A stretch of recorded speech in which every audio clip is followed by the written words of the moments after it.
things that can happen as we're speaking about embodying this, living this truth, right? One of the things that can happen is that as we start to feel more freedom and more of the truth of who we are, we start to make subtle identities in that, right? And when we make identities in that, we make an identity out of freedom. And the identity of freedom actually becomes a new captivity, right? A new kind of division, another place of dividing. That this freedom is a freedom from identity. And life itself, the intelligence of life itself, is attempting to free us from all identity, not inviting us to make new identities that are kind of identities in the divine, in the holy, in the spiritual. These are the particular ones that can become appealing, let's say. And the reason that they become appealing is because of our fear of our unworthiness invites us to identify with a feeling of our goodness instead of actually continuing to really keep allowing the purging of our belief in our unworthiness, that we can try and attach to an identity of goodness, an identity of freedom. Because as we go deeper, we come more into contact with what has been repressed, what has been hidden, what is unconscious. And what is unconscious, like a multi-lifetime trajectory and a pre-verbal trajectory, which is atmosphere that we don't even have words or insight for. So we can create identity. We're always creating identity, right? So we can create identity in this unfolding that gives us the belief of having achieved something or having arrived somewhere because we're feeling so much better. We're feeling the beauty. And the part of us that still feels unworthy wants to attach to something that I'm good at, something that I've done right, something that I'm achieving, something where I feel worthy in myself, something that I can identify with that says I am good and I am worthy, right? And it's such a subtle and tender place because it's innocent and but it's born out of like a deep unconscious sense of unworthiness, right? And what we're really inviting here in this, how do we live this? What is it to live this? What is it to take this all the way? What is it to really explore this? Is that we're inviting that all of our identities are revealed, right? Another thing that happens, and in a way, these are notes from the field, right? We said Friday mornings, notes from the field. And another thing that happens is that we, like in an identity, is that we start sort of criticizing what's around us because a way of protecting is to make others wrong, right? And you will all notice this in Satsang because Satsang is a melting pot, right? Satsang is the crucible. It's the frequency of truth that we're all saying yes to. We're showing up here because our consciousness has dragged us here because we've made this commitment to evolution and freedom in this lifetime.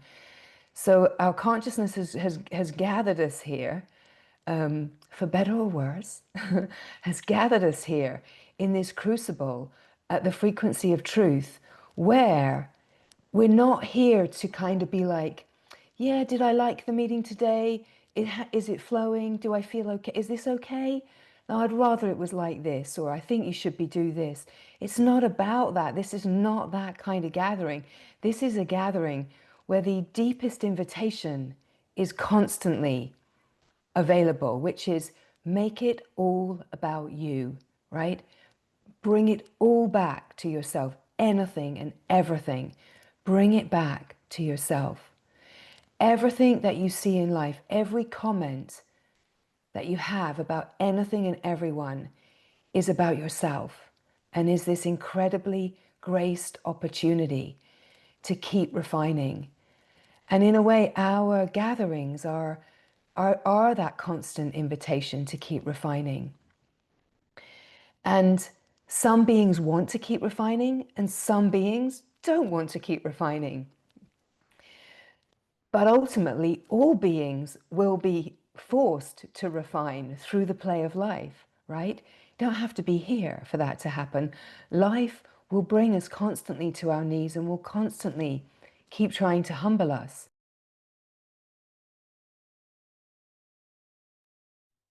And the incredible grace of that is that love is trying to set us truly free, like wildly free. You know, when I ask you about like what is the most wild thing, like what is the wildest thing, it's not about coming up with a wild experience. It's actually feeling what is wild freedom?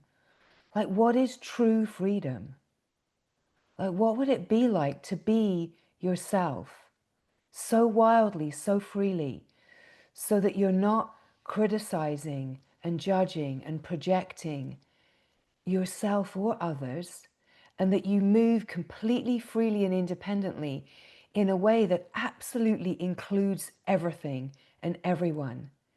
Because that's what we're being invited into, is to realize that this life is a divine life.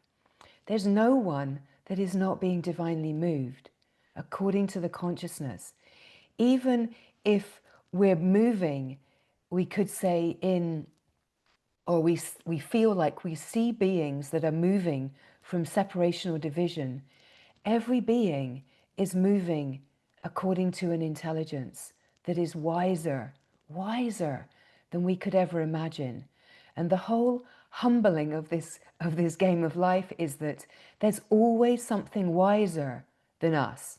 However deep we think we've gone in this journey, there's always something wiser than us that will continue to bring us to our knees and dissolve our identities, so that the only identity that we actually fall into is in God and glory. And we could really say in truth that that's the no identity, and that's true worthiness. And that true worthiness is a true unity. It's an absolute oneness that doesn't divide anywhere, that doesn't place oneself on a pedestal or a lotus pad or divide oneself according to my achievement. It's this willingness to be right in the center of life and fully engaged, and not like, oh, I'm higher and I'm over here and the ones over there that are not as mature as me, and or whatever it is, right? It's just not about that. And when we're speaking about living this, integrating and living this, we're speaking about using life as a means to keep revealing, illuminating the ways that we divide. And let's say the ways that the discordant patterns of consciousness still continue to divide, right? It's not a personal dividing. We're not doing anything wrong, that's for sure. And actually, that's a huge part of what we're up to, is realizing that we're not doing anything wrong, we can't do anything right, but we can remain aware and alert, and just notice in life the markers that we're given. And the markers that we're given of dividing is where there's a judgment inside, where there's an opinion, where there's a resistance, where there's any sense of holding ourselves away from life. It's an opportunity, because the absolute holiness, right, the divine, words are fun and funny, because we can have these ideas of what holiness and what the divine is, and we can create ideas of what the divine is, what holiness is, what purity is, that we're aspiring to. But actually those ideas can be born out of our deep sense of unworthiness and lack and deficiency, and a need to try to identify with an idea of something that is better than we believe we are, right? So it's deep and tender work to really allow the unconscious to be revealed, right? It's deep and tender work to allow the depth of our unworthiness, the depth of how identities are holding us in protection, and ideas where we think that I've got it together and that one hasn't. That one, it's like whenever we think we're seeing something, it's always to bring it back to ourselves, right? And that's this incredible grace is the ability then to actually truly be able to hold ourselves. Because freedom, we could say, is the ability to know that we can truly hold ourselves in everything and anything without making it about anything out there, right? It's never about person, place, or thing. It's always an inside evolution that is in process, always. We could reference, the great wisdom that says there is no other, right? There is no other. There's only you here. There's only you here and your awareness of yourself. And however you see yourself is in how you see the world, how you see things. The way that you see things is as you are, not as it is, right? We don't see others as they are. We see others as we are, right? And that's why the more that we grow in our own ability of, let's say, to really be free because we can hold ourselves, we naturally start to emanate compassion. And compassion is that which just holds everything as itself, that just sees the essence nature of everything and moves only from a place of seeing the essence nature. So we speak as well quite often that true healing happens in the frequency of what we call divine love, unconditional love, redemptive love. True healing happens in a frequency that holds everything, in a frequency of love that sees only itself, that doesn't divide. Now, of course, we don't have the full ability to hold ourselves in that frequency, but we're evolving into that. And when we touch into the presence and the still silent field, we open in the presence field, we open to the presence of God.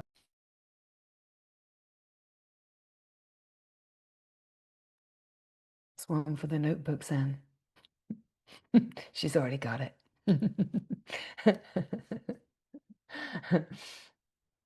So we open to the presence of God, right? The presence field. It's like as we open to the feeling of my presence gives way to the presence.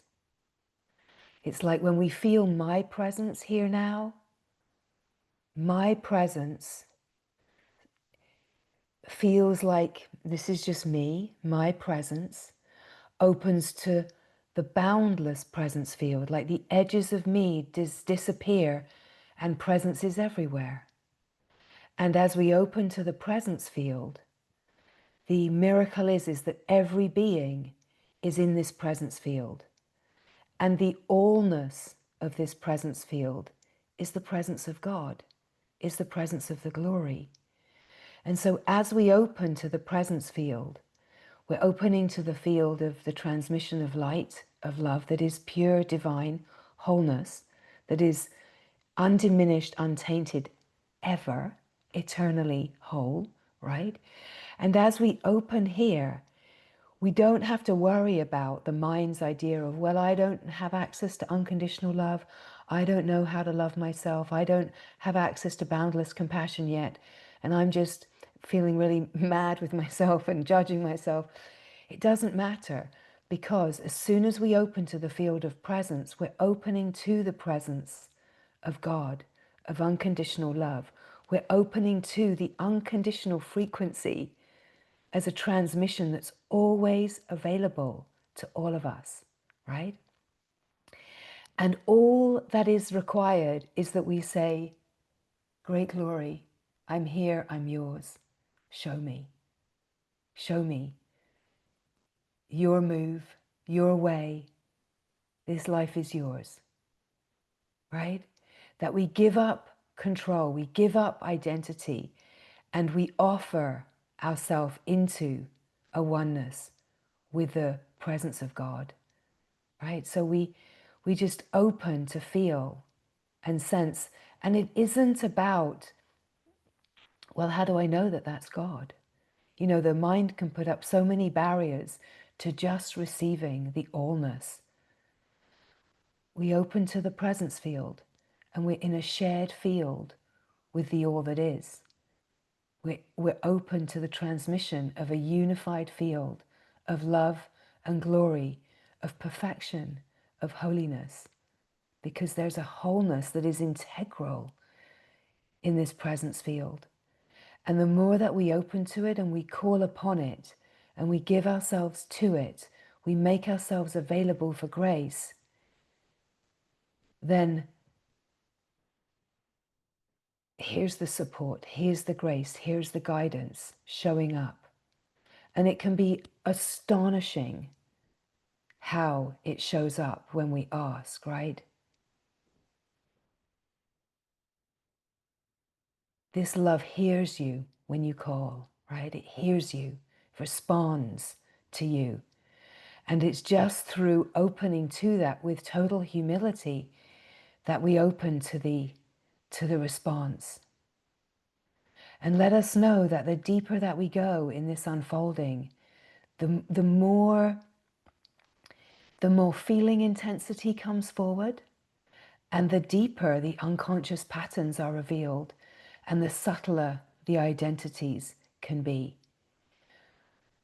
It can be so surprising to have things arising like out of nowhere.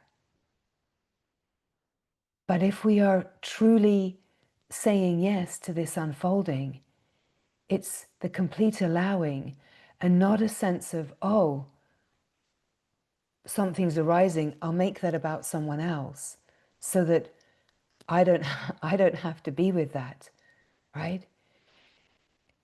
It's this way as well of putting ourselves in a position of let's say helping or supporting, also as a way of projecting, right? It's just another way of holding a posture of, I can help others, I'll help others, and as a way of avoiding the ever-deepening possibility. And that doesn't mean that we're not available to support and be with our companions, but just to notice that everything is for you. Everything is a way of seeing yourself more deeply for all of us. It's a way of seeing ourselves more deeply. So in a way, our constant posture is just one of openness, one of not knowing, one of wonder, of curiosity, of not landing anywhere, and definitely being very subtly aware of our ideas of what spiritual achievement looks like and what we think we're aiming for. Because what I can tell you, my friends, is that the rug will be pulled. And what we think we're aiming for actually is so far away from what we think we're aiming for. Because often what we think we're aiming for is a protection or an identity or an interpretation of someone else's experience, right? You know, all of the great beings, they're never pointing to be like me, be like this. They're pointing you to your true self, to the field of the one self, so that in the unified field you can flower uniquely and be wildly free. free to be yourself, right? And that's the evolution that's happening, and that's the evolution of embodiment of this great wisdom that we are opening to, is that we're not just opening to the expansion and the experience of freedom that is when we're sitting or when we're in nature or when we're in satsang. We're opening to bring that expansive knowing, that knowing of the true nature as a transcendent field. We're being invited to embody that light, to embody that frequency. And we embody it by letting everything in the life be infused and integrated through the lived experience by bringing light to the seeming dark places, bringing light to everything that feels to be divided, lacking, deficient, scarce, doubting, fearful, right? We're bringing light, but we're not like, oh, I'm bringing the light here. We're bringing the light through revelation of seeing the light in everything, right? It's seeing the light through holding our feelings of lack and unworthiness, our feelings of confusion, our feelings of pain, actually being so present with what feels to be dark and discordant, dysfunctional and painful and hard, being with it in such a way that we reveal the light that is the true essence nature of everything. Because if we have an idea that, oh, I'm bringing the light, we will shine the light and then we will rest back and say, ah, now I feel better. And then what is holding won't actually be fully felt through, right? So what we're just going to touch into before we come to your sharings and questions and noticings is what we're coming to is what it is to feel. Like, what is it to actually feel and to be with?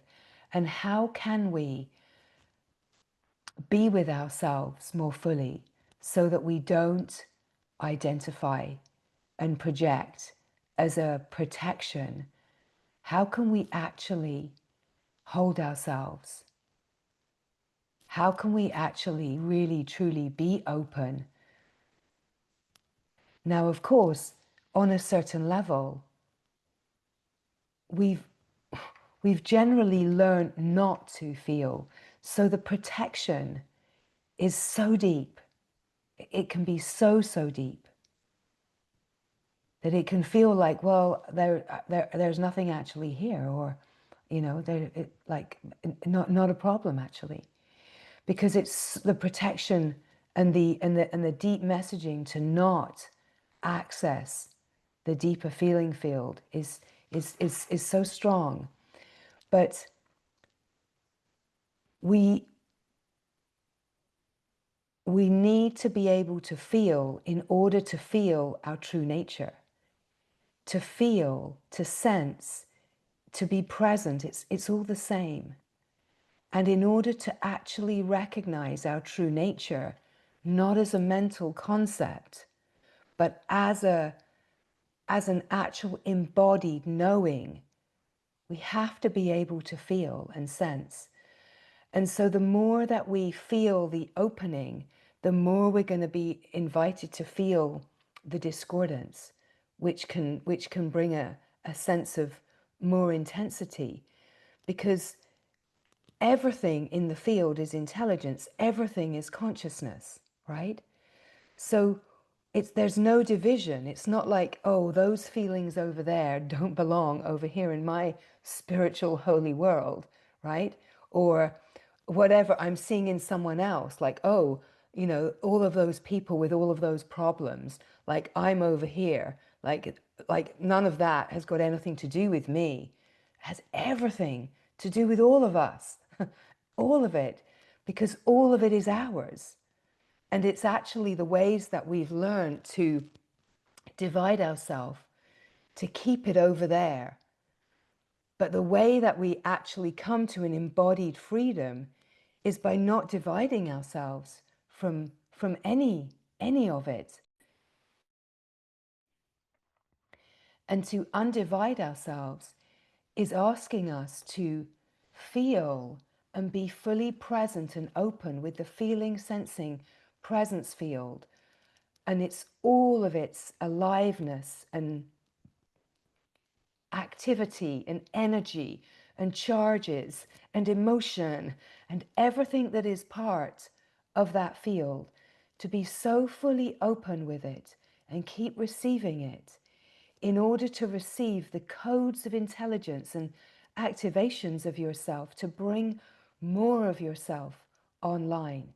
And it happens through the feeling sensing field, being able to be present with. So we could say, whenever a thought comes in that's a projection, a judgment, or a dividing, like putting it over there, that's a protection. That's actually a shield that's saying, don't feel that, don't connect to that. That's not a part of you. Keep yourself safe, keep yourself here. And it moves very uniquely within each of us, and yet it's all part of the human condition, right? And what we're up to here is revealing the human condition and holding the human condition with so much love that we're not pushing the human condition away in order to be a divine being, but we're allowing the human condition to actually drop its conditioning and reveal like our true humanness, like our vulnerable, non-identified openness and all that we are in the presence of the divine, to allow a merging of all that we are in a revelation of our belonging to God and glory, our belonging to love, and in that the revelation of our innate goodness and our deep and natural worthiness, right? Life is calling us. We have no idea how life will call us and what we will be invited into. But to receive the divine invitation is certainly a way to open to greater revelation, because the divine invitations often are inviting us to be out of our comfort zone and will challenge our identities, right? So when our identities are challenged, we have this possibility to hold on with dear life to our identities, or we have this possibility to be awake and aware. And where we feel discordance, resistance, an opportunity to open to, oh, I feel a little funky in the field here. I feel something here.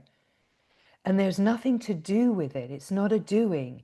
It's not a technique. It's just to rest here and just to allow the fullness of the field to be present here. To embody presence is to be able to embody all that we are. And in a way, embodiment, it's about embodying the light. But the way that we embody the light is by embodying all the fragmented parts of ourself, right? We embody the light by embodying what we have divided and that we think of as less than or bad or lacking or deficient, that we embody all of the parts of ourselves. That's how we embody the light, is through the revelation of the light in the darkness. So the truth is that the light that we want to embody, the light that we want to find, is waiting for us in the places that we don't want to go, right?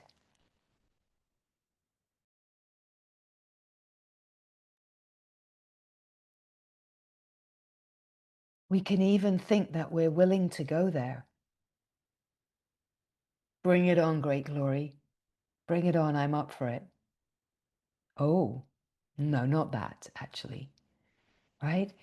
It's to be so open with ourselves that we're not criticizing or judging ourselves, that we're being so loving and all-inclusive of our human frailty, fragility, vulnerability, tenderness, our protectiveness. We're actually holding a wide open embrace for all of the ways that we want to avoid, all of the ways that we're fearful, all of the ways that we're unconscious, that we're just holding such a tender space for all that we are.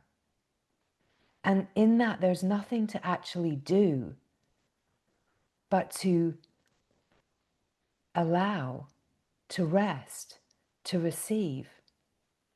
And we will all have experience of recognizing how the magic of alchemy happens when we just stop and receive and rest, how there's a shifting that happens in the field. It can also be really useful just to notice how much of your time and your mental activity is thinking about others and judging others, even subtly, even just in little ways of thinking that you know what someone else needs or what someone else is experiencing or what they should do or what they're going through. Just all of that, right? Or just thinking just the way that things are should be different. All of that is just a way of trying to control your atmosphere, your environment, by seemingly controlling others, having ideas of how other people should be, should live, should behave, what kind of work they should be doing, what they need to be with. All of that stuff is just a really protective way of trying to control your life and your environment so that you feel safe in it and things are the way that you want them to be, so that you feel safe and worthy and your identity that you want to rest in is assured by the ones around you confirming. Because when the ones around you start to move differently, it starts to shake the place that you want to rest. It starts to bring into question the identities that you want to rest in, even the identities that you want others to rest in. Like I need you to be that so that I can be this. Don't shake my foundations of safety, because I've got an idea of how I want my life to be, and your place in my life, I need you to be this. So if you start moving differently, that shakes my safety and and how I want to control. And then also, oh, my unconscious stuff is coming forward. And I don't want that to happen. I want to feel like this, right? So it's so subtle. But when we recognize that everything is a divine invitation and nothing is about anyone else, it's always to bring it back, then we're in this incredible possibility of opening up to a deeper freedom. And let us really just rest here in the remembrance that we're not in a journey that's arriving somewhere. We're just in a joyous adventure that is ongoing for the whole of this human life. That we have no idea the possibility and potentiality that we can open through as we really rest in a consciousness that is free to fully expand into its wildest capacity. And that in a way, in every way, what we are up to here is exploring this possibility together and opening to. And that's why we say this is not a teaching, this is not an approach. This is just a field of transmission where there's an intelligence that's moving everything, activating, initiating, enlivening, purifying, offering the frequency transmission of love and revelation. And each being, we could say, is in their own dream. You can't actually enter someone else's dream. You're in your own dream, and the characters are in your dream. And it's to really, really realize that all of these characters in my dream, my waking dream, are here to show me something about myself. And if I keep receiving everyone in my dream as myself, and even the ones on the TV, right? Even the ones on all of the screens of life, if I keep receiving this as myself and I open to expand the capacity of my feeling field, that I can really be with myself more deeply. And what you can absolutely guarantee is that there's more. There's more. There's more, and there's more, and there's more. And it's about joining together and sharing this revelation. It's not about arriving somewhere and dividing yourself. It's not about thinking that there's anywhere to get to. It's actually about an integration with the all that is, that is such a profound celebration of yourself in everyone, right? The glory of God in everyone, that you come to a place of just seeing God in everyone and just enjoying the celebration and revelation of it all. There's a wisdom and intelligence to life. It's a play, and it plays to bring forward what is unconscious. It plays, it dances, it tricks itself, it hides itself and then reveals itself. It's cheeky, right? It's it's got a lot of tricks up its sleeve. The ways that it uses its intelligence and its ability to just move anything and anyone in any way just for you, right? Just for you. So don't hold anything in stone, right? That's why you could say, oh, but you said this and now you're saying that. Yeah, right? Though that's the way the divine moves. We're not holding anything anywhere. Oh, but I want to trust that. Well, you can't, right? That's what it's all about, right? I want to pin you down and I want to know. You can't, because you can say, trust me, trust me, trust me, absolutely, in this moment, this is the absolute truth. And then 5 minutes later, the divine moves in a slightly different way, because there's only now. We're not a trajectory in time and space. We're just this moment, just this, just this, just this, right? It's like the divine is just pulling a new rabbit out of the hat and a bird and a bunch of gorgeous flowers, right? And something that's going to really, really stir your system. It's going to bring something new out of the bag any minute, and ooh, out of the sleeve, right? You know, it's like just when you think that you've got it under control and you know how it is, something is going to come in, because we're not here to be static beings. We're here to be wildly free. And in a way, our exploration is, what is it to be wildly free, right? So let's explore.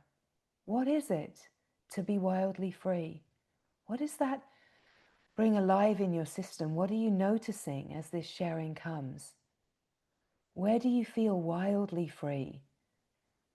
Do you even have any sense of what wildly free could possibly mean?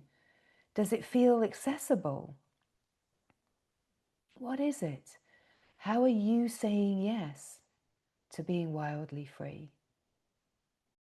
What does this exploration enliven and stir and bring forward for you?